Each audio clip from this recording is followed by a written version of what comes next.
Badan Pemeriksa Keuangan meluncurkan hasil pemeriksaannya terhadap pemerintah soal pembangunan Ibu Kota Negara Nusantara yang tertuang dalam dokumen ikhtisar hasil pemeriksaan semester 2 2023. Dalam IHPS semester 2 2023, BPK menyebut pembangunan infrastruktur IKN belum sepenuhnya sesuai dengan RPJMN 2020-2024. Pembangunan IKN juga belum sepenuhnya selaras dengan rencana strategis Kementerian PUPR tahun 2020-2024, rencana induk IKN serta perencanaan pendanaan yang belum memadai. Pasalnya, pendanaan alternatif selain APBN seperti kerjasama pemerintah dan badan usaha atau KPBU dan pendanaan dari pihak swasta, BUMN, dan BUMD belum dapat terlaksana. Mengutip laporan IHPS semester 2 2023, ketidaksesuaian pembangunan infrastruktur ini disebabkan oleh kendala dalam persiapan lahan, terutama terkait mekanisme pelepasan kawasan hutan. Sebanyak 2.085,62 hektar dari 36.150 hektar tanah masih dikuasai pihak lain karena belum diterbitkannya hak pengelolaan lahan, serta selesainya proses sertifikasi atas 5 area hasil pengadaan tanah. Selain itu, manajemen rantai pasok dan peralatan konstruksi untuk pembangunan infrastruktur IKN tahap 1 juga belum optimal. Kendala yang dihadapi karena kurangnya pasokan material dan peralatan konstruksi, harga pasar material batu split dan sewa kapal tongkang tidak sepenuhnya terkendali, pelabuhan bongkar muat untuk melayani pembangunan IKN belum dipersiapkan secara menyeluruh, dan kurangnya pasokan air untuk pengolahan beton. BPK juga menyebut Kementerian PUPR belum sepenuhnya memiliki rancangan serah terima aset, rencana alokasi anggaran operasional, serta mekanisme pemeliharaan dan pengelolaan aset dari hasil pembangunan infrastruktur IKN tahap 1.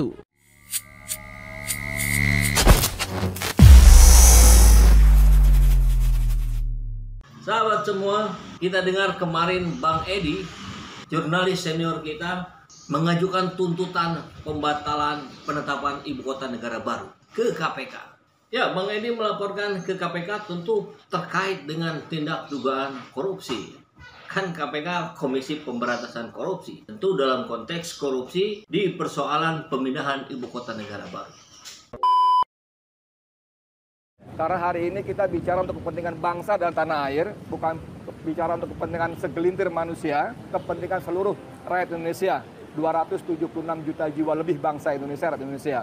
Nah, kami dari komunitas masyarakat anti korupsi tolak pindah ibu kota negara itu benar-benar merasa cemas dan khawatir sekaligus takut apabila para mohon maaf kalau saya tidak ketemu kalimat yang lebih sopan, para pencoleng oligarki yang difasilitasi oleh para bonekanya pejabat publik yang dibantu oleh para pengkhianat rakyat di DPR sana, di Senayan sana, mereka bahu-membahu meloloskan RUU IKN ini, ya. Mereka malah bergadang untuk melakukan pengkhianatan besar-besaran terhadap rakyat Indonesia. Antara lain, Sukanto Tanoto dan Hasim. Lalu ada nama Reza Herwindo, yaitu anak dari Setia Novanto. Kemudian juga ada nama Luhut Binsar Panjaitan, ada Yusril Izzah Mahendra. Lalu ini semua nama-nama ini berpotensi sangat diuntungkan dari sisi kepemilikan lahan. Penduduknya bukan pindahan dari Jakarta, dari Semarang, Jawa Timur dan sebagainya, tapi akan didatangkan dari Republik Rakyat Cina. Bang Edi, kami rakyat Cilata mendukung Bapak untuk melaporkan segala sesuatu yang memang dirasakan janggal dalam proses ini. Ya, saya dan tentu juga kawan-kawan semua yang sekedar rakyat Cilata yang nggak paham nih bagaimana legal standing yang bisa diajukan. Undang-undang apa saja yang dilanggar atau dugaannya dilanggar.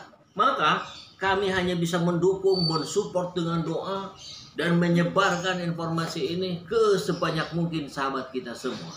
Karena jelas proses pemindahan ibu kota ini yang kita pahami sebagai rakyat jelata tentu dipaksakan. Ini masih pandemi, persoalan ekonomi jauh lebih penting dibandingkan gelontoran entah berapa belas atau puluhan triliun untuk memindahkan ibu kota negara baru. Apakah seurgent itu? Lantas kemudian kita dengar ada beberapa orang tokoh pejabat yang diduga akan mendapatkan keuntungan.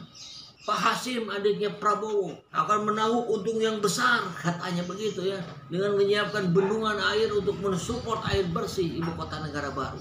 Belum di situ juga kita dengar ada LBP, ada anaknya Nova Setianto, dan yang lain-lainnya yang kemudian kita ketahui ini serius beneran dalam rangka membuat Indonesia ini menjadi lebih baik, lebih sejahtera, atau sekedar serius mempermainkan rakyat.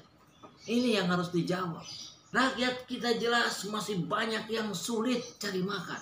Dan kita tahu informasi bahkan dari pemerintah sendiri bahwa bangsa ini masih terlilit hutang yang sangat besar. Terus biayanya dari mana itu? Dari hutang lagi. Gimana cara bayarnya? Ampun. Ini jelas kebijakan yang tidak bijak. Belum lagi kita dengar dari masyarakat di sana, ya. Tayangannya ada di Mata Najwa. Proses pemindahan ibu kota ini akan mengganggu ekosistem di sana. Bahkan masyarakat di sana pun ketar-ketir. Mereka cenderung menolak. Karena bahkan mereka dapat sosialisasi pun tidak. Bahwa ternyata di pantai ini nanti tidak boleh lagi ada nelayan mencari ikan. Karena akan digunakan untuk kepentingan ibu kota. Apakah hal-hal seperti itu terpikirkan? Ataukah hanya memikirkan hal yang besar-besar? Belum lagi bagaimana masyarakat di sana yang belum siap menghadapi perubahan yang drastis. Kalau nggak siap, mereka hanya akan jadi penonton di tanah kelahirannya sendiri. Yang kaya, yang sukses di sana, lagi-lagi para pendatang, mungkin orang-orang Jawa. Yang diuntungkan tentu kaum oligarki. Maka kalau benar persiapannya tidak sematang untuk membuat negeri ini menjadi lebih baik, maka berlaku sebuah prinsip, gagal dalam merencanakan sama dengan merencanakan kegagalan. Dan kita jelas harus menolaknya. Maka kita dukung Bang Edi untuk melaporkan ke KPK. Bahkan kita dukung orang-orang tokoh-tokoh yang bersiap juga akan menggugat RUU yang sudah menjadi undang-undang itu ke Mahkamah Konstitusi. Panjang umur perjuangan. Pengembang-pengembang Cina yang membangun di sana, mereka nggak masalah rugi kosong, nggak masalah, karena pasti ada penduduk yang dikirim ke sana. Siapa? Warga RRC tinggal di sana. Masa gini aja nggak ngerti sih? Masa Menteri Pertahanan kayak begini aja nggak ngerti sih? Menteri Pertahanan ini Jenderal Bintang 3, macan yang menjadi kayak mengeong, nggak ngerti begini aja. Ini sih bicara soal kedaulatan negara, bos. Gila, gebleknya kelewatan gitu loh. Ini mereka yang tinggal semua. Saat dibutuhkan tinggal kasih, siap, selesai nih kita Indonesia. Saya akan memberikan tambahan sedikit beberapa poin sebelum saya masuk ke konteks oligarki. Yang pertama, catatan saya bahwa ibu kota negara itu nanti membutuhkan listrik berarti. Listrik itu ternyata akan disuplai dari PLTA Sungai Kayan yang ada di Kaltara, yang kemarin beberapa waktu yang lalu sangat dibangga-banggakan Jokowi di pertemuan Glasgow di Inggris, bahwa ini adalah energi baru terbarukan. Tapi yang perlu kita catat adalah siapa yang memegang investasi di tempat itu. Itu yang harus menjadi penting buat kita, bahwa investasi besar di tempat itu adalah dari China Power. Pertanyaannya, kalau ibu kota itu mau diselesaikan, matikan listriknya seperti katakan Bang Kozinuddin tadi, selesai.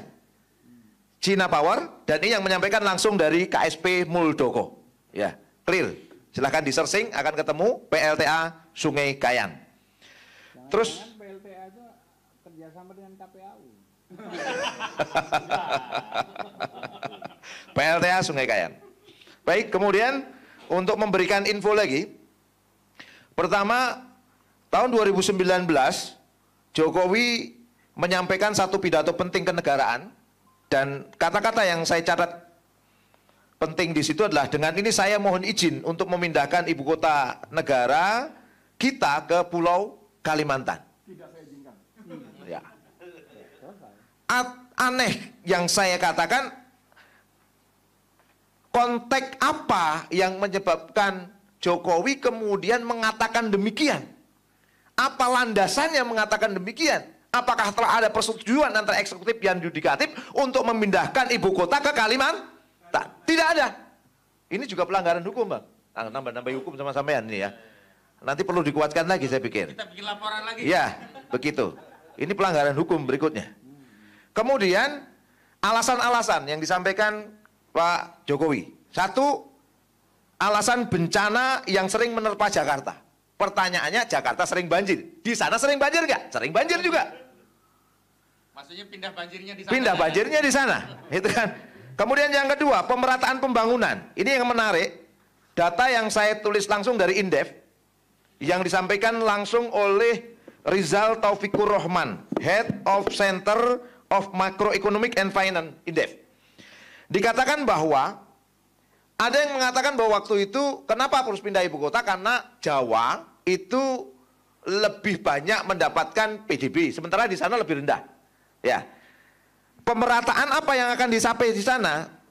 Hasil penelitian dari Rizal Taufikur Rahman disampaikan di situ oleh Indef bahwa pemindahan ibu kota ke Kalimantan itu dalam jangka pendek hanya akan meningkatkan pendapatan sekitar 0,02% dalam jangka pendek. Jangka panjangnya 0,00%, nggak ada perubahan sama sekali. Terus kemudian untuk Kalimantan Timur itu di data yang sampaikan Rizal Taufikur Rahman Indef, untuk khusus Kalimantan Timur itu paling hanya meningkatkan pendapatan sekitar 6,83% saja. Untuk jangka panjangnya hanya 4,58%. Nggak jauh beda. Cukup dengan membangun sarana prasarana pendidikan sana aja sudah cukup meningkatkan apa yang ada percepatan pembangunan yang ada di tempat itu.